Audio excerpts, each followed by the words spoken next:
Olá, pessoal, beleza? Espero que vocês estejam bem. Bom, esses dias eu fiz uma enquete lá no YouTube e 3 pessoas responderam, a começar pela Jaqueline Peters, Nathalie Castro e Helena Guarese Portela. Me perdoe se eu pronunciei errado o nome dessas 3 garotas aqui. Bom, numa ordem, até por uma questão de ordem, a Jaqueline Peters foi a primeira a responder e ela solicitou, né? Ela sugeriu, melhor dizendo, não solicitou, mas sugeriu, né? Ela deu uma contribuição lá, pedindo para que nós fizéssemos uma revisão sobre John Locke. A Nathalie sugeriu a revisão sobre Heráclito. E a Helena sugeriu a revisão sobre Hannah Arendt. Então, eu vou começar hoje fazendo uma pequena aula, podemos dizer assim, sobre John Locke e aquilo que eu considero importante vocês saberem para conseguir responder bem a prova da Federal, que vai acontecer um dia, se Deus quiser. Então, nas próximas semanas, ou talvez até nos próximos dias, se sobrar um tempinho, eu vou estar fazendo também uma pequena revisão do Heráclito e da Hannah Arendt daí. E eu quero agradecer também pela participação, tá? De vocês 3 lá na enquete e dos demais também que têm participado aí do canal, assistindo os vídeos, né? Enfim, dando um pouco da atenção de vocês aí para o conteúdo que eu tenho produzido, que eu espero que ajude vocês. Beleza? Muito bem. Sem muitas delongas, eu quero fazer um vídeo um pouco mais curto, até porque trata-se de uma pequena revisão mesmo. Uma das primeiras coisas que eu considero essenciais que vocês precisam saber sobre John Locke para responder bem à prova é: John Locke era um representante de uma linha da filosofia chamada de linha do empirismo, certo? Ok? O empirismo é uma das linhas de um grande campo da filosofia chamado de epistemologia, também conhecido como teoria do conhecimento. Então, este campo também é conhecido como teoria do conhecimento, tá? Então, dentro da teoria do conhecimento ou da epistemologia, existem 2 grandes correntes, tá? Que são bem opostas, ok? Ou, pelo menos, em grande parte do que se acredita, cada uma são opostas, tá? Que é a linha do racionalismo e a linha do empirismo.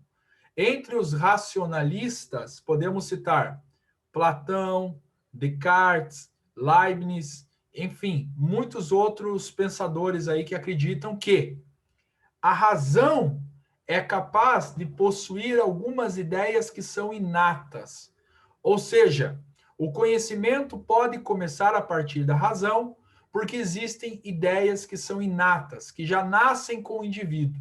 E o indivíduo vai se percebendo possuidor delas ao longo da vida.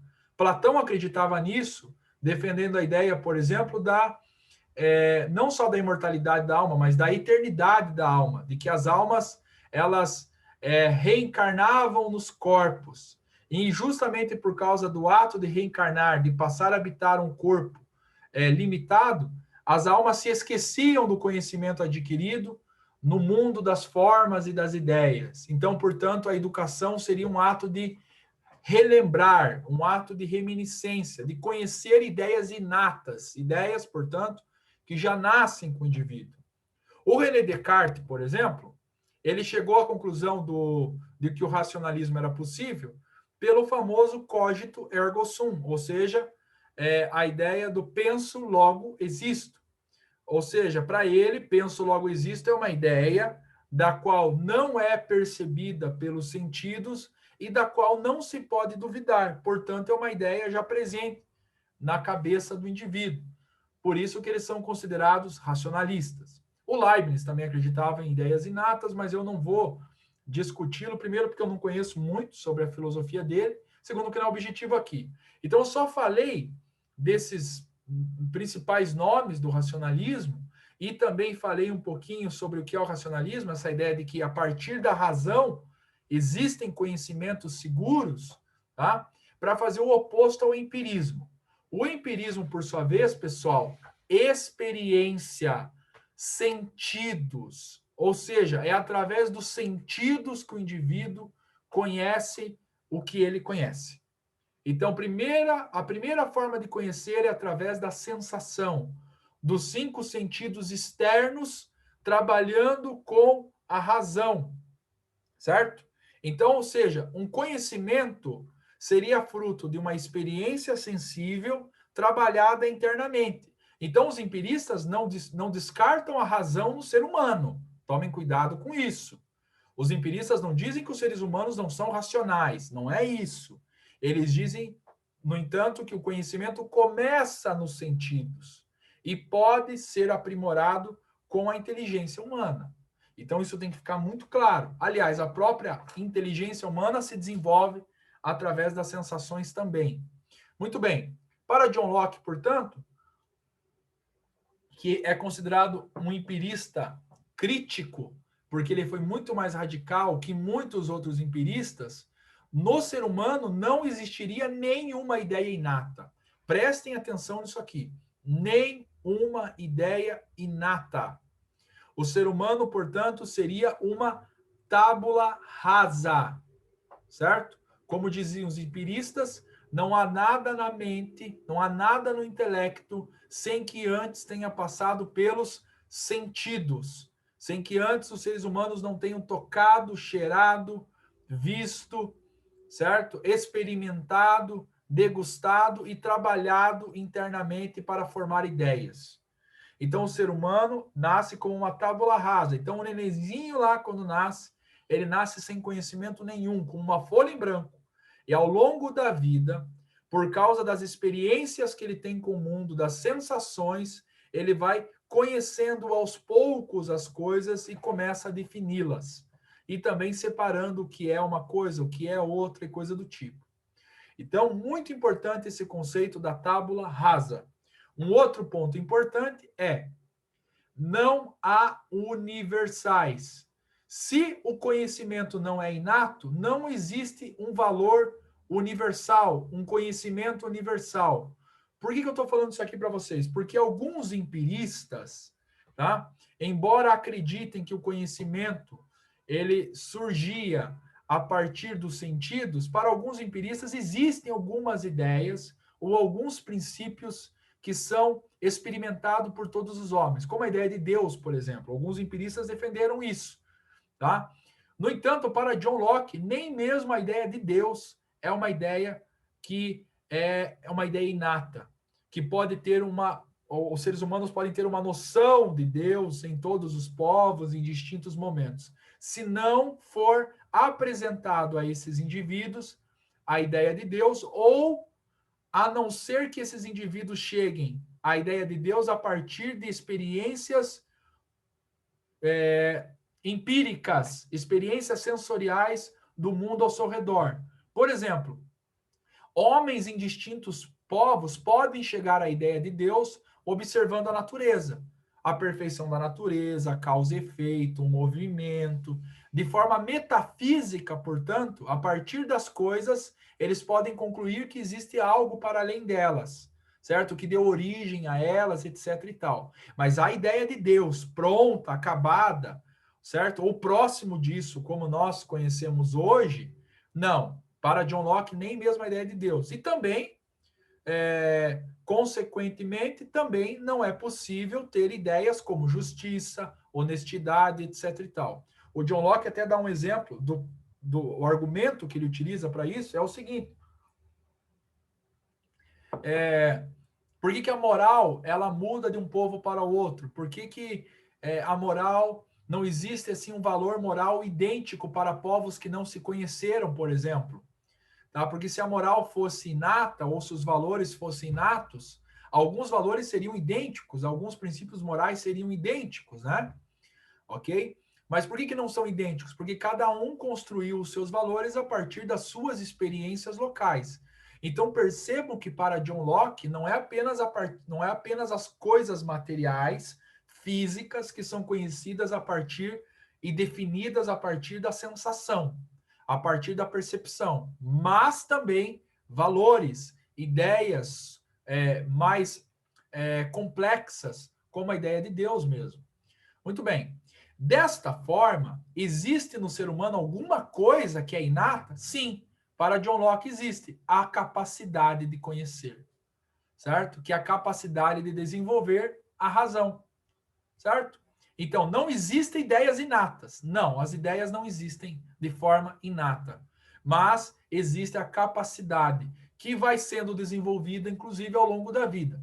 Então, portanto, uma criança, ela não tem ideia inata, certo? E também não tem ainda a capacidade de fazer uso da razão, porque ela não tem o próprio organismo capacitado para isso.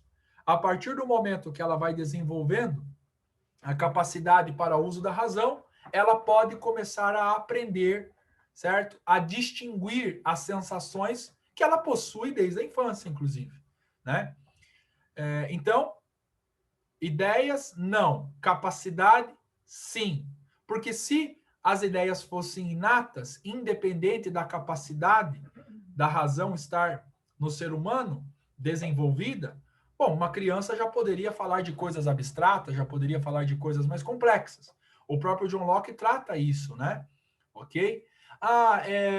Então, nós podemos dizer assim, né? Bom, uma criança, então, aliás, seres humanos, ele usa essa ideia, mas só a capacidade não é suficiente, tá? Tem que ter a sensação. E ele vai dar um exemplo usando, por exemplo, povos distintos.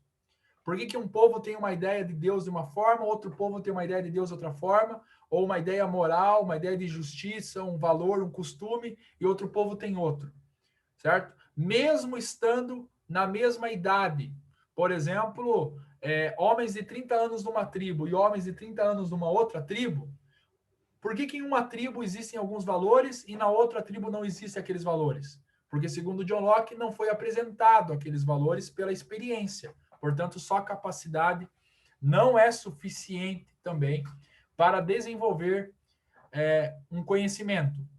Muito bem. Como que surge, então, uma ideia? Tá? A ideia surge para John Locke de duas coisas. A percepção, através dos sentidos externos, e a reflexão, que é produzida a partir do alimento jogado para dentro da capacidade racional do ser humano, e aí sim, alimentada aquela tábula rasa da razão, ela é trabalhada, essas sensações são refletidas individualmente, certo? E a partir da reflexão, a partir dos dados abstraídos do mundo exterior, o indivíduo consegue, então, desenvolver uma ideia. Então, não existe ideia sem essa equação aqui. Percepção mais reflexão. Percepção, experiência externa. Reflexão, experiência interna, aonde a sensação é trabalhada junto com a razão. Lembre que eu falei, eles não negam a existência da razão, mas a razão por si só, ela seria apenas uma capacidade. Alimentada pela percepção, ela pode dar origem a uma ideia. Ok? Muito bem. Ideia simples. O que seriam ideias simples para John Locke? Ele também trabalha muito essa questão lá nos textos. Eu não vou me aprofundar muito. Mas ideias simples seriam, por exemplo, a ideia de movimento, espaço, sabor, ideia de profundidade, quantidade, coisa do tipo. Tá? Sem as quais nós não conseguiríamos atribuir distinções, tá? E formar ideias complexas.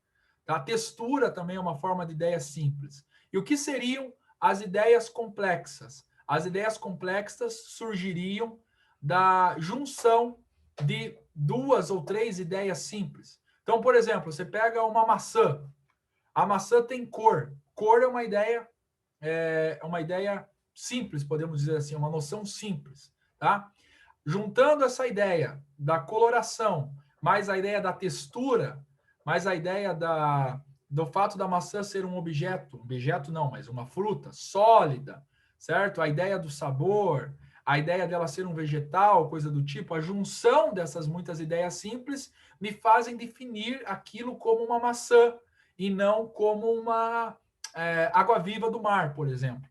Tá? Então, a maçã, ela é a junção de vários princípios, sentidos, de várias sensações, ok? Eu trabalho internamente, eu junto essas muitas ideias simples e eu formo, por exemplo, uma ideia complexa, que seria uma ideia de maçã, a ideia de homem, tá? Existem também ideias de modo, como beleza, que ajudam também na formação de ideias complexas, tá? Então, por exemplo, um homem belo. Eu tenho uma ideia de substância singular, homem, mais uma ideia de modo complexa, que seria belo, tá? No meu caso, não, né? Daí seria a ideia de um homem degringolado, sei lá, alguma coisa do tipo. Tô zoando só. Mas é importante entender isso, tá? Muitas vezes, a junção de ideias simples e ideias complexas também geram outras formas de ideias. Beleza, pessoal? Então, não é tão simples assim também de entender John Locke, ok? Por exemplo, como eu falei para vocês, vocês podem juntar uma ideia simples, o espaço, o movimento, e falar, por exemplo, o homem em movimento, tá? O que o homem está fazendo. Então, você já tem uma noção complexa de homem, ou falar 100 homens, por exemplo, um grupo humano. O que é um grupo humano? Deixa eu reformular aqui. Um grupo humano seria uma ideia substancial, plural, de homem.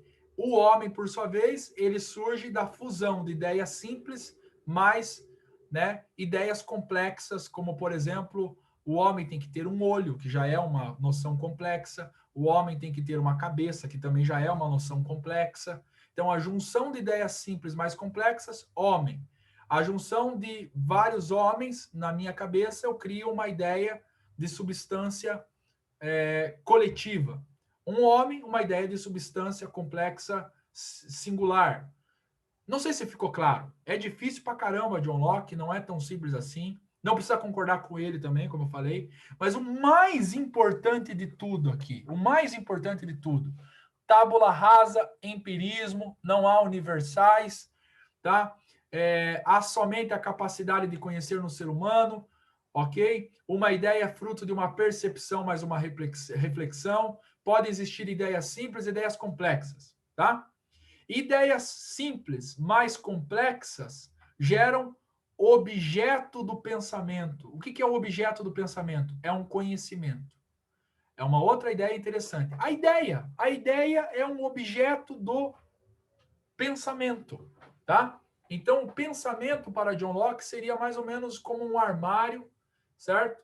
Composto com várias ideias, que ele chamou de objeto do conhecimento, tá? Como se fosse, então, aquela tábula rasa, tá? Tábula era o nome de um material que era utilizado para escrever. Até mesmo em escola, crianças usavam tábulas, onde elas iam marcando ali em baixo relevo, tá? Com um cinzel ou alguma coisa ali, elas iam marcando as palavras numa escola. Então, os caracteres, as letras, as sílabas marcadas naquela tábula ali são esses objetos de conhecimento que formam, por fim, essa racionalidade mais complexa do ser humano. Então, mais ou menos por aí. Bom, uma pequena frase do próprio John Locke que ajuda a sintetizar um pouco o que ele mesmo defendeu.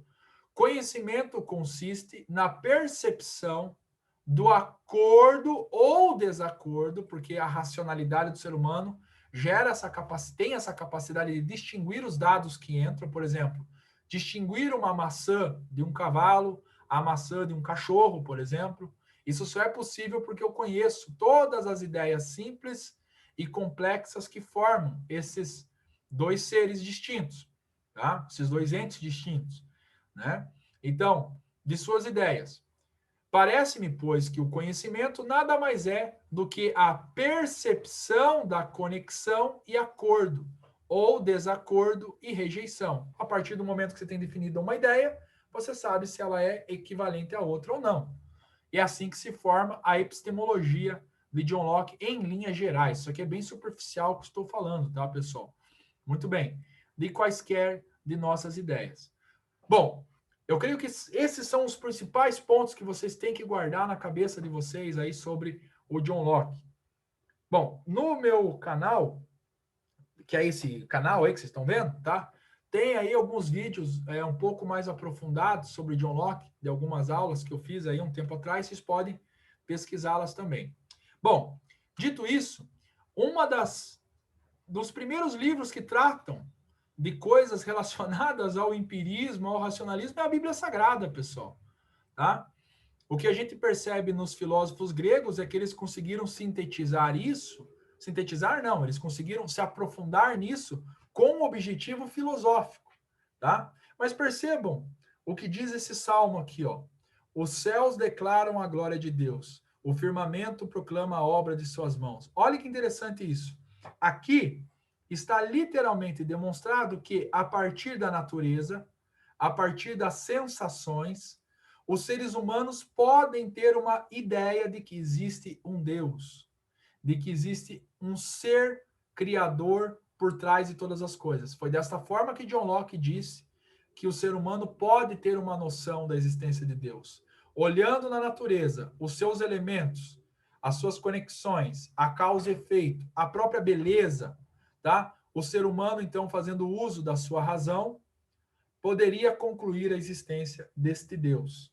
John Locke defendeu esta ideia, inclusive. Tá? É a partir da percepção que criamos também valores e noções de entidades como Deus, por exemplo. Muito bem, agora um detalhe importante. Aqui no Salmo está falando de uma das formas de conhecer Deus. Só que a Bíblia Sagrada mostra outras, como, por exemplo, por meio da revelação, do Logos, do próprio Cristo encarnado na Terra. Então, qual que é a melhor forma de conhecer esse Deus? Através da encarnação do próprio Deus, que é o Logos divino, como diz no livro de João. Aqui não tem nada a ver com John Locke mais, tá, pessoal? Eu só estou trazendo uma reflexão da minha fé para vocês. Eu creio que existem formas de nós chegarmos a uma ideia vaga de Deus, como pela natureza, como está demonstrado no Salmo 19, versículo 1, mas a outra forma é por meio do próprio Cristo, do próprio Logos, tá? A revelação divina, sem a qual eu não creio ser possível encontrar o Deus de fato, tá? O Deus da maneira mais adequada possível. A melhor revelação de quem é Deus está em Jesus Cristo, porque ele é o Criador, ele é o homem encarnado, certo? Certo? É o Deus encarnado em forma de homem e é aquele que revelou assim coisas maravilhosas sobre ele mesmo, que estavam ocultas, tá, aos homens e que a natureza não é capaz de demonstrar. Como, por exemplo, valores maravilhosos como amor ao próximo, tá? Como salvação da alma humana e coisas do tipo. A certeza de para onde nós iremos se nós cremos nele, coisa do tipo. Só a natureza não seria possível fazer isso. Bom, pequena meditação que eu trago para vocês. Pessoal, fiquem com Deus, se cuidem. Até os próximos vídeos aí. Espero poder estar ajudando, espero poder estar colaborando. E é isso aí. Fiquem na paz, se cuidem. Até a próxima, pessoal. Tchau, tchau.